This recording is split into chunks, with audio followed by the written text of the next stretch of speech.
के बारे में। यस। तो इसके आंतरिक संरचना को 3 मुख्य भागों में बांटा गया है। कौन कौन सा? पहला है भूपर्पटी, दूसरा क्या प्रवाल, और तीसरा है क्रोड है। आप चित्र में स्पष्ट आप लोग को दिख रहा है। तो सबसे पहले पृथ्वी की जो आंतरिक संरचना है भूपर्पटी के बारे में जानेंगे। ये वाला जो भूपर्पटी है, तो ये पृथ्वी की आंतरिक संरचना को जब हम देखते हैं तो ये सबसे बाहरी परत होता है। जो भूपर्पटी है पृथ्वी की आंतरिक संरचना का सबसे बाहरी परत होता है, और यहाँ पर जो महाद्वीप हैं, महासागर स्थित होते हैं। जो कई महाद्वीप हैं, अनेक प्रकार के महासागर हैं, वो स्थित होते हैं। और इस भूपर्पटी में जीवधारियों के जीवित रहने तथा वृद्धि के लिए जितने भी आवश्यक पदार्थ हैं, जीवधारियों के जीवित रहने के लिए कई प्रकार के आवश्यक पदार्थ हैं, जैसे वायु है, जल है, भोजन है, मिट्टी है, तथा अनेक प्रकार के खनिज उपलब्ध होते हैं इस भूपर्पटी में।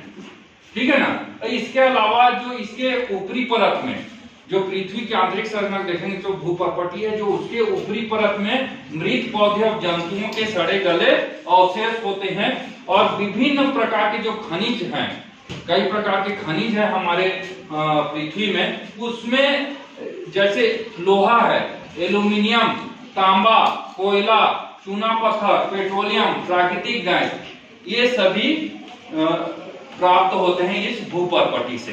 ठीक है ना। तो ये पृथ्वी की आंतरिक संरचना को देखोगे तो ये जो सबसे बाहरी परत होता है ये भूपर्पटी कहलाता है। ठीक है। उसके बाद दूसरा पढ़ेंगे प्रवाल के बारे में। प्रवाल किसे कहते हैं? तो प्रवाल क्या होता है? ये भूपर्पटी के ठीक नीचे होता है। ठीक है ना। भूपर्पटी के ठीक नीचे होता है, और गर्म पिघली चट्टानों से बनी मोटी परत होती है। ठीक है ना। अब पिघली हुई चट्टानें विभिन्न गैसों सहित इस परत में पाई जाती है।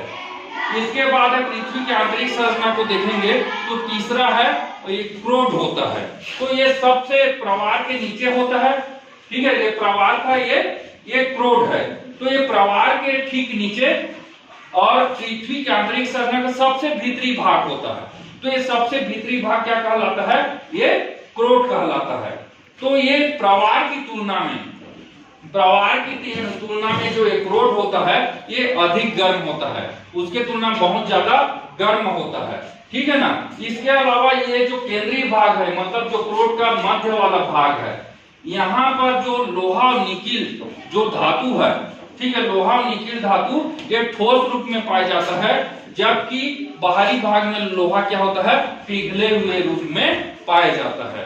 तो इसमें हम लोग को ये मुख्य जानना है कि पृथ्वी की आंतरिक संरचना जो उसकी परत है कितने भागों में बांटा गया है। तो सबसे पहला है भूपर्पटी, दूसरा क्या प्रवाल, और तीसरा क्रोड।